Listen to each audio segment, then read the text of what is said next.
They called me the backbone of the company, the one they could always rely on. But then I found the layoff list, and I was the first name on it. 9 years. 9 years of showing up before the sun rose and leaving long after the building emptied. 9 years of birthdays celebrated in the office kitchen under fluorescent lights, of missed family dinners, of weekends where my laptop became my closest companion. 9 years of pouring my identity into a job that quietly consumed every corner of my life, and I was proud of it. At first, I was just another hopeful graduate clutching a degree and a heart full of ambition. The job was entry level, administrative support in a corporate firm known for its brutal pace and high turnover. I wasn't handed opportunities. I carved them out with quiet determination. My first desk was shoved between the supply closet and the printer that never worked. No one cared who I was, but I made myself useful. I learned names quickly, remembered coffee orders, anticipated needs. I said yes to tasks others rolled their eyes at. I volunteered for late-night reports and stayed behind to reorganize filing systems no one had touched in years. Within a year, I wasn't invisible anymore. People started coming to me when things fell apart, when the wave fee crashed, when the quarterly numbers didn't add up, when someone accidentally deleted a month's worth of work. Ask Mara, she'll fix it. I wasn't just an assistant anymore.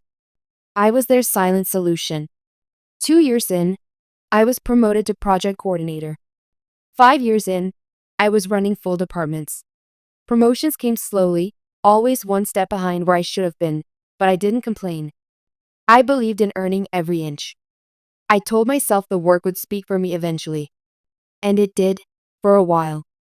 Mr. Halston, the CEO, started calling me his right hand. He introduced me to board members as the glue that held operations together. In staff meetings, he'd say things like, "If Mara ever quits, we'll need 5 people to replace her." Everyone would laugh. I would smile. But deep down, I carried that pride like armor. I thought it meant I was safe. When newer employees joined, I trained them. When departments clashed, I mediated. When high-stakes projects teetered on collapse, I stepped in, stayed up, solved them. I cleaned up others' messes without seeking credit. I protected my team like family. I gave my loyalty like a gift I expected would be returned in kind. That was my first mistake. The second was believing that hard work could insulate you from politics. The company shifted directions every few years. Rebrands, new executives, restructuring. But I adapted. I took new roles, accepted expanded responsibilities, learned new systems without complaint. I even helped transition entire departments during a company-wide tech overhaul, a nightmare that nearly broke half the staff. But not me. I handled it. I always did. When whispers of a merger started circulating, most people panicked. But I didn't. I told my team not to worry. Our performance metrics were untouchable. We doubled productivity in Q3. We'd slashed costs, boosted client satisfaction. We were indispensable. I even personally compiled a 30-page report on our team's achievements and handed it to HR just in case. I wasn't worried. I believed my record would protect me. That was my third mistake. The final weeks before the merger were chaotic. Executives held closed-door meetings daily. Some faces disappeared without notice. I stayed calm. I kept working, solving, fixing. HR even asked me to help organize internal files, a task I'd done before, so I didn't think twice. It was a Tuesday when it happened.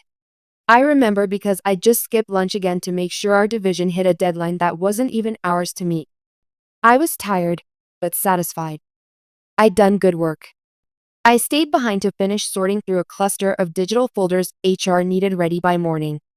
Most of the files were standard: contracts, performance reviews, budget drafts. But then I saw it. A folder labeled confidential round 1 layoff package. My stomach turned. I hesitated. My hands paused over the mouse. I told myself it wasn't for me to open. But something deeper, colder, told me I had to. That I needed to know. I clicked. Inside was a list. Names. 72 of them. Some familiar, some shocking. I scrolled down, heart thudding, until I reached the top of the page. And there it was, bold, underlined, red. Release first. Mara Lewis. I stared at the screen, frozen. My name, first on the list. First to go. After 9 years. After everything. After all the weekends missed, the holidays skipped, the crises managed, and fires put out. I wasn't just being let go. I was being discarded. Like a worn-out part of a machine no longer useful to the shiny new version being built. Suddenly, so many moments made sense. The subtle shift in Halston's tone. The fact that I hadn't been invited to the last leadership retreat. The vague answers from HR when I asked about restructuring. The urgent meetings I was left out of. The way people had stopped making eye contact as they passed my desk. I was never safe. I was never protected. They'd known for weeks, maybe longer. And yet they let me keep working, keep staying late, keep fixing everything. While behind closed doors, they were plotting how to erase me. In that moment, something inside me snapped, not loudly, not with rage, but with a chilling clarity I hadn't felt in years. They took everything from me, and they had no idea what they had just unleashed. After I found my name on that list, something inside me went quiet. Not the kind of quiet that comes from shock. No, it was deeper than that. A stillness that settles in just before a storm. A kind of silence that doesn't beg for answers. It calculates them. I closed the file. I sat there, motionless, in that dark, empty office while the overhead lights flickered like they always did. The room that once felt like mine suddenly felt like a stranger's. Cold. Foreign, hostile. My hands were trembling, but not from fear, from rage held in place by sheer will. I didn't cry. Not then. I got up, smoothed out my blouse, and walked to the elevator like nothing had happened. Because that's what they expected me to do. Be composed. Be strong. Be dependable, all the way out the door. But they didn't know I had seen the file. And they had no idea what I was about to uncover. The next day, I came in early, earlier than usual. I needed to know more. I needed to understand how this happened. Why? Who signed off on it? Who whispered my name into the ears of decision makers and convinced them to erase me? I wasn't just going to walk away. I had given too much to disappear quietly. I started digging. I had access, more than they remembered. In 9 years, I had helped install, upgrade, and manage several of the company's internal systems. From IT protocols to HR databases. I never abused that access, not until now. Within hours, I pulled emails, memos, board meeting notes, and personnel evaluations. I wasn't doing this recklessly. I was surgical, precise. And what I found, it shattered me. It started months ago, a discussion between the executive team about optimizing leadership costs ahead of the merger. They needed someone expendable but high-earning to cut as a signal to the acquiring company. Expendable. They called me expendable. Despite leading the department with the highest retention rate. Despite being the only manager with 0 legal complaints or HR incidents. Despite covering for half of their incompetence for years. Then I found something worse. An internal email, brief, almost casual, from someone I had mentored. Mara's good, but too old school. She doesn't adapt fast enough. Might be worth replacing during the transition. Sent by Lucas Marsh. Lucas. The junior executive I had taken under my wing. The one who didn't know how to run a client briefing until I walked him through it twice. The one who once cried in my office because a director chewed him out, and I stayed late that night to fix his deck so he wouldn't be fired. He was the one who recommended my removal. And there was more. A follow-up message from HR flagged confidential mentioned that my dependability had become a liability because I resisted shifts in company culture, that I didn't attend enough social events, that I was too solitary, too quiet, not proactive in branding herself as a thought leader. I stared at the screen for what felt like hours. All the years I thought I was building trust. All the times I thought staying humble and focused was the right thing to do. had been twisted into a narrative I couldn't recognize. It wasn't just that I was being let go. It was that they'd been rewriting my story, erasing my impact while I was still sitting at my desk. And the final blow? My replacement had already been chosen. The position was already posted, quietly, internally, under a different title. And guess who was being considered? Lucas. Of course. They weren't just laying me off. They were giving everything I built to him. The next week was torture. I had to smile, to attend meetings, to pretend I didn't know. HR hadn't called me in yet, clearly. The layoff was scheduled for the end of the month. A clean sweep before the new leadership stepped in. So I waited, observed, listened. People were whispering more than usual. Glances lingered when I passed. Someone stopped ceasing me on project threads. The coffee room went silent when I entered. They were preparing for my exit, some with guilt, others with quiet celebration. I saw Halston in the elevator one morning. He gave me a tight smile, said, "Hang in there. Big changes ahead." I nodded. Inside, I wanted to scream. Big changes? You mean eliminating the one person who kept your company from falling apart more times than you could count? But I said nothing. Not yet. I went home that night and stood in my hallway, surrounded by the silence of my apartment. The framed certificates on my wall looked like jokes now. The corporate awards, leadership under pressure, above and beyond, felt like mockery. I sat on the floor and let the tears come. 9 years of sacrifice. 9 years of putting the company above everything, above myself. And for what? So they could use me as a stepping stone for people with louder voices and shinier resumes? No. I wasn't going to let it end like this. Not quietly. Not respectfully. Not with a handshake and a thank you for your service. They betrayed the wrong person. They forgot who I was, what I was capable of. And now, it was time to remind them. The days that followed were brutal, not because I couldn't function, but because I had to pretend. Pretend I didn't know. Pretend I was still the same Mara, helpful, efficient, cooperative. Pretend I wasn't reading every smirk, every sidelong glance, every passive-aggressive "are you okay?" as confirmation that they were all in on it. It was an act. A performance. And like every good performance, it had to be controlled, paced, subtle, and utterly convincing. But behind the smile, behind the stillness, my mind was moving faster than it ever had. I started keeping track. Not just of what they were doing to me, but of what they were doing to themselves. Because here's the thing they didn't realize. When you make someone the backbone of a system and then decide to rip them out, the structure doesn't collapse instantly. It begins to wobble. Quietly, delicately, then all at once. And I had 9 years of their secrets. I knew where the bodies were buried, metaphorically, of course. I had seen the late-night edits to financial reports, the discrepancies no one reported, the off-the-record bonuses, the executive expenses disguised as client dinners that never had clients present.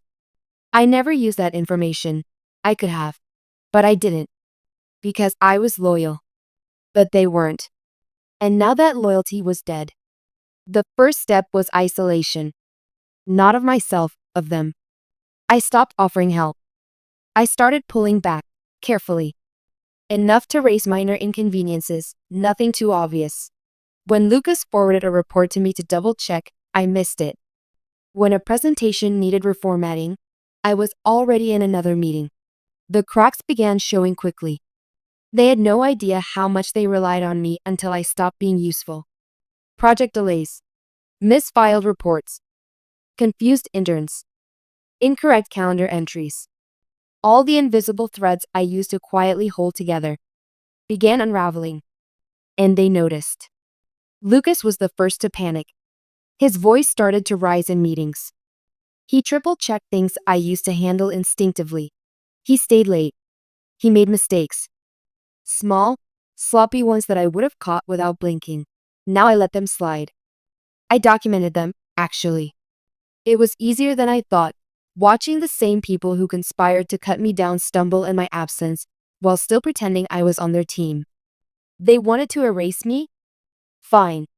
Let them see what the company looked like without me. But sabotage was only half the plan. The real power, the one they gave me without realizing, was access. See, after so many years in operations and system transitions, I had admin-level insight into platforms that most executives didn't even know existed. Not to mention old passwords they never changed, buried cloud folders no one monitored, and archived emails they assumed were deleted. I didn't need to steal anything. I just needed to reveal what already existed. I started compiling a digital ledger, neatly organized by department. Expense fraud from 2 VPs with screenshots. Performance reviews that had been edited after the fact. Email threads where managers coordinated employee write-ups to block bonuses. A conversation where Halston himself approved budget cuts that violated federal compliance, then instructed HR to bury the document trail. It was all there. Years of misconduct, manipulation, quiet corruption dressed up as corporate strategy. And through it all, me, the fixer, the cleaner, the one who is always told to make it go away. Not this time. The next step was more personal. I started recording. Not secretly, no, just subtly. Meeting notes. Emails I sent to confirm our conversation. I even brought in a personal notebook and made sure they saw me writing in it. It worked. The mood changed. People grew cautious. HR stopped looking me in the eye. Lucas avoided me completely. Halston pulled me into his office one afternoon and asked, "Is everything okay?" I smiled, nodded, said, "Of course. Just trying to stay organized." He didn't believe me. I could see it in his eyes. He was starting to feel it, that slow, creeping uncertainty that comes when the person you underestimated stops reacting emotionally and starts behaving strategically. Good, let him squirm. I wanted him to wonder, to question everything, to walk into meetings asking, "What does she know? What does she have?" Because I had everything. And I was just getting started. Then came the HR summons. I had been expecting it. They were running out of time. The merger announcement was a week away, and they wanted me gone before the press release. I walked into the room already rehearsed, already composed. 2 people from HR sat across from me. One of them looked nervous. The other read from a script.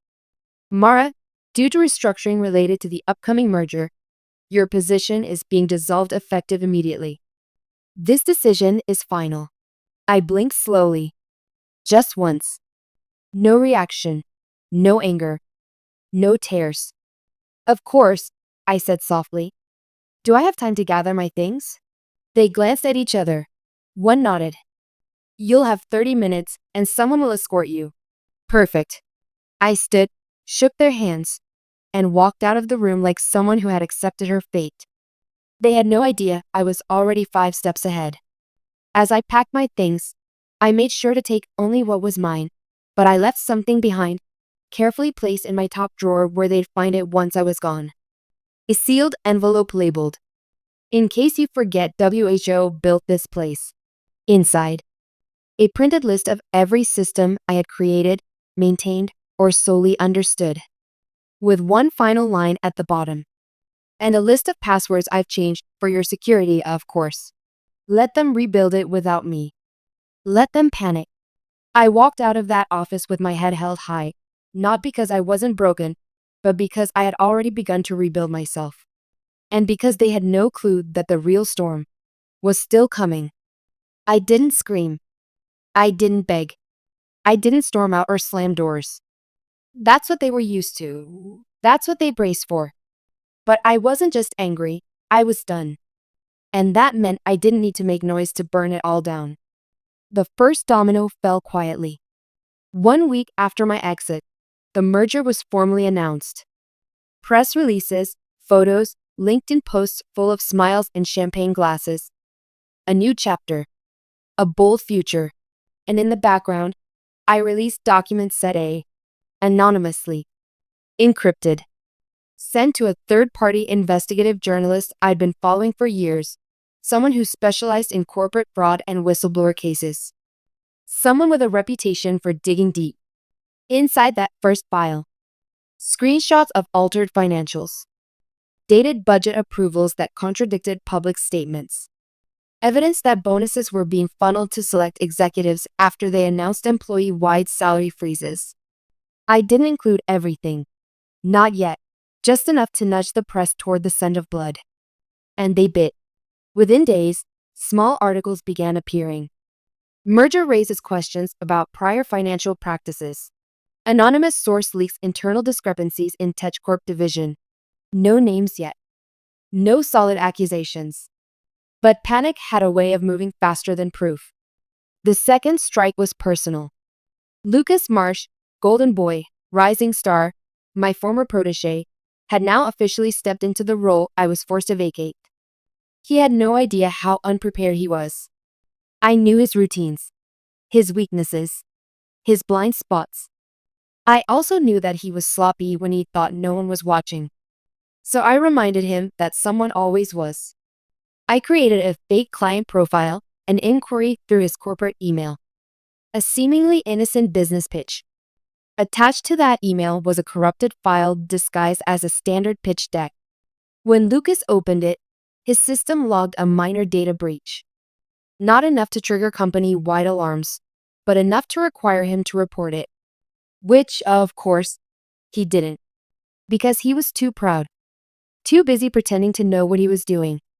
And when the company's IT logs were eventually reviewed, it would show that Lucas violated protocol by opening unvetted documents and failed to report a breach. Strike 2. While Lucas was sweating in silence, I released documents set B, this time to regulatory bodies. Not anonymously, not entirely. I used a protected whistleblower channel, backed by legal counsel. Everything I shared was admissible, verifiable, and time-stamped. I wasn't trying to get revenge through chaos. I was going through systems. Professional destruction, brick by brick.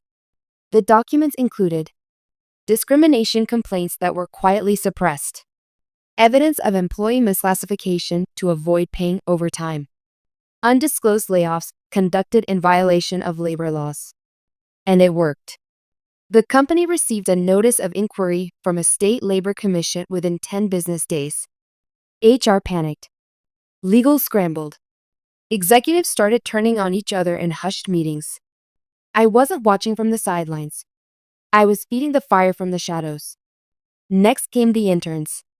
Yes, the interns.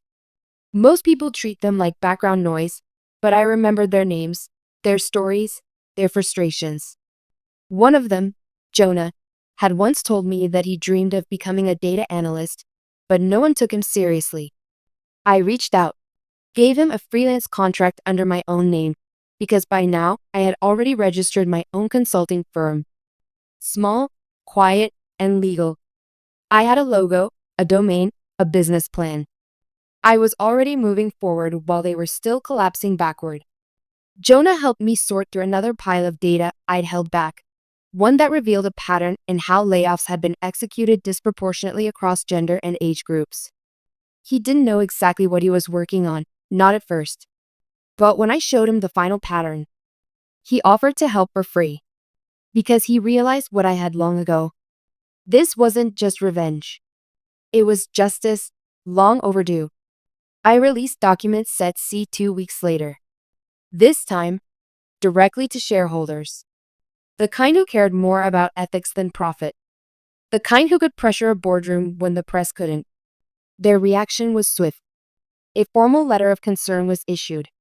Stock prices dipped slightly. Executives were suddenly told to prepare personal statements in case of public inquiry.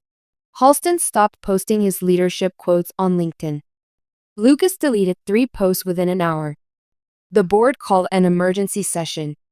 And in the middle of it all, I did something small, but poetic. I mailed Halston a box. Inside, a framed photo of the leadership team from the year I joined. Everyone in that photo had either been fired, forced out, or silenced. Everyone. Except him. And me. Taped to the back of the frame, a yellow post-it note. How's that storm treating you without your calm? But I wasn't finished yet. Because while all of this was unfolding, I was doing something they never expected. I was rebuilding. I used my severance, which they thought I'd walk away with quietly, to fund my consultancy. I reached out to old clients, the ones who knew it was me who made things work, not the shiny faces in meetings. Within 3 months, I had 5 clients. Within 6, I had 12. I hired 2 former teammates, people they laid off without warning. People who were too scared to speak until I showed them it was possible. And in our new office, small, sunlit, ours, we created a culture that looked nothing like what we had escaped from. It was slow, hard, exhausting, but it was real. And every time a new client came on board, I smiled, because I wasn't just succeeding. I was thriving in the ruins they tried to bury me under. When the final blow came, it was almost quiet. A news article, longer than usual, detailing a formal investigation into Halston's company. Several unnamed sources. Multiple verified documents. Lucas's name was specifically mentioned in relation to improper data handling. The article went viral within hours. By the end of the week, 3 board members had resigned. Halston stepped down with a generic statement about personal focus. And the company? Split in half, sold off, renamed. The brand was gone. The legacy erased. They had tried to forget me, but I made sure the world would remember. By the end of that fiscal year, the company no longer existed in the form it once did. The name erased. The logo replaced. The website redirected to a generic under-maintenance page. And the people? Scattered. Quiet. Forgotten. Halston vanished from the corporate world. Lucas scrubbed his online presence and changed industries entirely. HR heads retired early. The board was dissolved. Every structure they built, every throne they protected, turned to dust. I thought that would be the end. That the final blow had landed, that I could finally let go. But I was wrong. Because revenge doesn't just end. It echoes. It started with an email. From an address I didn't recognize. No subject line. Just one sentence inside. Do you ever regret it? No name. No signature. I stared at it for a long time. It could have been anyone. But somehow, deep down, I knew who sent it. Lucas. Maybe he wanted closure. Maybe he wanted to understand how the person he underestimated had dismantled everything so perfectly, so quietly. I didn't reply. Instead, I reopened a folder I hadn't touched in months, the one labeled insurance. Inside were files I never used. Documents I never needed. Proof of things I had held back just in case. Because even in revenge, I had boundaries. I wanted justice, not destruction. But now, looking at that email, I wondered, did I ever regret it? The truth? I almost did. Not because they didn't deserve it, but because somewhere in the chaos of destroying them, I had lost pieces of myself I never got back. The sleepless nights. The paranoia. The way I second-guessed every relationship after. The way I flinched every time someone praised me, because I no longer believed praise meant safety. They broke something in me. And even though I rebuilt, even though I won, some ruins stayed buried in the foundation. It had been a year when I ran into Halston again. A tech conference of all places. I was speaking on ethical consulting. He was sitting in the 3rd row, wearing a suit that looked 2 sizes too big. No name tag. No company affiliation. He waited until after the panel, then approached slowly, like a man unsure if he'd be welcomed or punched. Mara, he said. I turned, met his eyes. They were duller than I remembered. Smaller. I didn't think you'd want to see me. He was right. I didn't. But I let him speak. I just wanted to say, you were always better than the way we treated you. I think I knew it. I think we all did. I said nothing. He glanced down, then reached into his coat and pulled out a folded letter. I don't expect forgiveness. I just thought you should have this. He placed it in my hand and walked away. No audience. No apology, just silence. I stood there for a while, holding the weight of a paper that came far too late. Back at the hotel, I unfolded it. It was handwritten. Inside, he admitted everything. That he knew about Lucas's betrayal. That he approved my name being placed on the layoff list to keep the new leadership happy. That he convinced himself I'd land on my feet, that I'd bounce back. He even confessed that I was next in line for executive promotion. Before the merger talks began, I told myself I was protecting the company, he wrote. But the truth is, I was protecting myself, and it cost me everything. At the end, he added, you were the calm in our storm, but you became the storm, and we never saw it coming. I could have torn the letter, burned it, tossed it, but I didn't. I folded it again and placed it at the bottom of the same box that held my original employee ID badge, the one with my photo, still smiling, still hopeful. Not because I forgave him, but because I wanted to remember exactly how far I had come. A few weeks later, my firm was invited to submit a proposal to a major new client, a billion-dollar startup expanding into global operations. When I walked into the boardroom for the pitch, I scanned the faces at the table, and there, across from me, was Jonah, the former intern. Only now, he was the head of strategy. He grinned. Told you I'd get here someday. I smiled back, stunned. He had made it. He had risen. And now I was pitching to him. He leaned in and whispered, you're the reason I never gave up. I got the contract. Not because of pity.